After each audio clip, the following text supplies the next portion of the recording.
کہ حضرت بندہ نواز گیسو دراز رحمۃ اللہ علیہ کی گلبرگہ آمد اور حضرت شیخ دکن رحمۃ اللہ علیہ کی میزبانی سے متعلق واقعہ، اس واقعے کا ذکر اس میں خاص طور سے کیا جا رہا ہے۔ حضرت شیخ دکن رحمۃ اللہ علیہ کی یہ کرامت بڑی ہی مشہور ہے۔ ایک روز حضرت شیخ دکن رحمۃ اللہ علیہ نے اپنے خاص خادموں کو بازار سے عمدہ چاول اور دال لانے کے لیے ارشاد فرمایا۔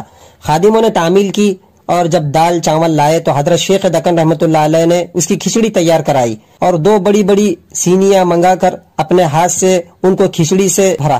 یہ کھچڑی کل 5 سیر کی تھی۔ قرض کے ہر 2 سینیاں 11 فسور ایک تسبیح اعلیٰ قسم کی اس میں رکھ کر خواجہ ابو الفضل رحمۃ اللہ علیہ جو شیخ دکن رحمۃ اللہ علیہ کے جانشین اور پوتے تھے، فرمایا کہ میری رحلت کے دن قریب آ چکے ہیں۔ میرے بعد تقریباً 22 سال گزرنے پر میرے ایک دوست سید محمد حسینی نامی دہلی سے تشریف لائیں گے، یہ ان کی امانت ہے، نام و نشان دریافت کرنے کے بعد ان کو یہ دے دینا۔ اور یہ بھی فرمایا کہ جب کوئی دوست اپنے دوست کے پاس آئے تو اس کے لیے 4 چیزیں مہیا کر دینا ضروری ہے۔ اول اس کو کھانا کھلانا، اس لیے یہ کھچڑی موجود ہے۔ دوم اس کی عبادت کا سامان کر دینا، اس لیے یہ تسبیح میں نے رکھ دی ہے۔ سوم خرچ کی ضرورت لائق ہوتی ہے، اس لیے 11 فلوس میں نے رکھ چھوڑے۔ چہارم قیام گاہ کی تجویز، اگر وہ قیام کرنے کے لیے اپنا مقام دریافت کریں تو کہہ دینا میں شہر پناہ کی مغرب میں ہوں، آپ مشرق میں اقامت فرمائیں۔ وصیت فرمانے کے بعد اپنے خاص حجرے جو کتب دان تھا ان کو خالی کروا کر کھچڑی کی دونوں سینے اور تسبیح فلوس اس میں رکھ کر اس کا دروازہ بند کر کے قفل لگا دیا اور فرمایا کہ جو شخص سید محمد حسینی نامی آوے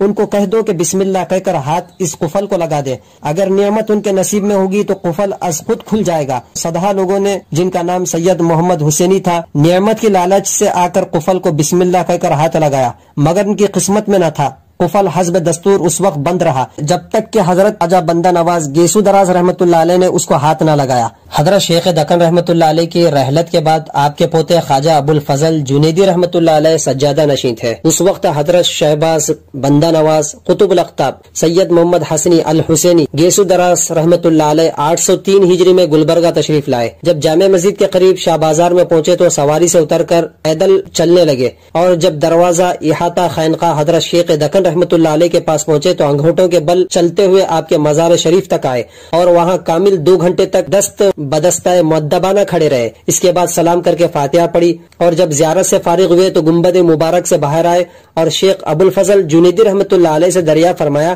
کہ آپ کے جد بزرگوار آپ کے دادا نے میری نعمت و بخشش کہاں رکھی ہے؟ آپ نے حضرت خواجہ بندہ نواز رحمۃ اللہ علیہ کو وہ طاق جس میں نعمت بند تھی بتایا اور فرمایا کہ بسم اللہ کہہ کر اس قفل کو ہاتھ لگائیے، اگر نعمت آپ کے حصے کی ہے تو قفل خود بخود گر جائے گا۔ حضرت خواجہ بندہ نواز رحمۃ اللہ علیہ نے اسی طرح عمل کیا، ہاتھ کے لگتے ہی قفل گر پڑا۔ آپ نے طاقچہ کھول کر دیکھا 2 خوان گرم گرم کھچڑی سے بھرے ہوئے اور 1 تسبیح اور 11 فلوس رکھے ہوئے ہیں۔ حضرت خواجہ بندہ نواز رحمۃ اللہ علیہ نے ان سب کو لے کر گنبد کے باہر تشریف لائے اور درخت کے نیچے اسی چبوترے پر جہاں حضرت شیخ دکن رحمۃ اللہ علیہ تشریف رکھتے تھے جا کر بیٹھ گئے اور دونوں سینیوں میں جس قدر کھچڑی تھی سب نوش فرما کر خالی سینیاں اپنے معزز و منظور نظر خلفاء کے حوالے کی جنہوں نے ان کو دھو کر پی لیا اور عرض کی کہ کھچڑی کے ہم بھی اور صاحبزادے شاہ محمد اکبر حسینی و شاہ محمد اصغر حسینی بھی امیدوار تھے۔ حضرت خواجہ بندہ نواز رحمۃ اللہ علیہ نے فرمایا یہ میرا ہی حق تھا کہ اس کھانے کو ہضم کیا، تم اس کا ایک دانہ کھا کر بھی ہضم نہیں کر سکتے۔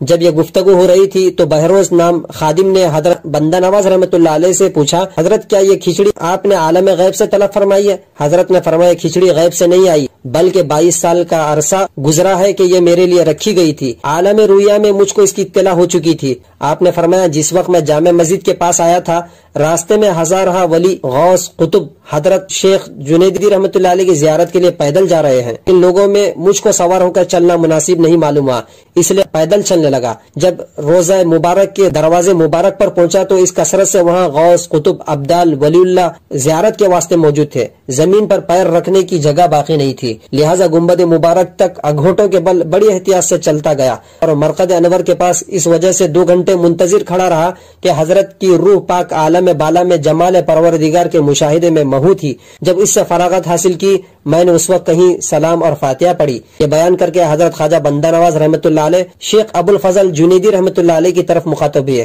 اور اپنا پیراہن کرتا اتار کر فرمایا حضرت شیخ صاحب مجھ سے مصر ہے کہ یہ آپ کو دے دیا جائے، لہٰذا بابا ابو الفضل یہ لے لو۔ حضرت خواجہ بندہ نواز رحمۃ اللہ علیہ نے اپنا پیراہن پہنا کر اپنا دست مبارک آپ کی آنکھوں پر رکھا اور دعا فرمائی کہ الہی ان کے چشم ظاہر و باطن کو روشن کر، اسی وقت بفضل تعالی آپ کو امور باطنی سے کامل واقفیت حاصل ہو گئی۔ اس کے بعد حضرت خواجہ بندہ نواز رحمۃ اللہ علیہ نے اپنا عصا حضرت شیخ ابو الفضل رحمۃ اللہ علیہ کو عطا کیا اور فرمایا کہ بابا ابو الفضل، یہ امانت ہماری، تم اپنے پاس رکھو۔ جو شخص بیعت کے ارادے سے تمہارے مکان پر آئے تو سلسلہ چشتیہ کی بیعت سے محروم نہ جائے۔ حضرت خواجہ بندہ نواز رحمۃ اللہ علیہ نے شیخ ابو الفضل کو خلافت و اجازت مرحمت فرمائی۔ دریافت کیا کہ حضرت شیخ رحمۃ اللہ علیہ نے میرے قیام کے لیے کون سی جگہ مقرر فرمائی ہے؟ حضرت شیخ ابو الفضل رحمۃ اللہ علیہ نے فرمایا کہ میں مغرب میں ہوں، مشرق کی طرف آپ سکونت اختیار فرمائیں۔ اس حکم سے آگاہ ہونے کے بعد حضرت خواجہ صاحب رحمۃ اللہ علیہ وہاں سے روانہ ہوئے اور حضرت شیخ کے مزار مبارک پر آ کر دوبارہ فاتحہ پڑھی۔ وہاں سے خانقاہ میں جہاں آپ کے ٹھہرنے کے لیے بادشاہ وقت کی جانب سے انتظام کیا گیا تھا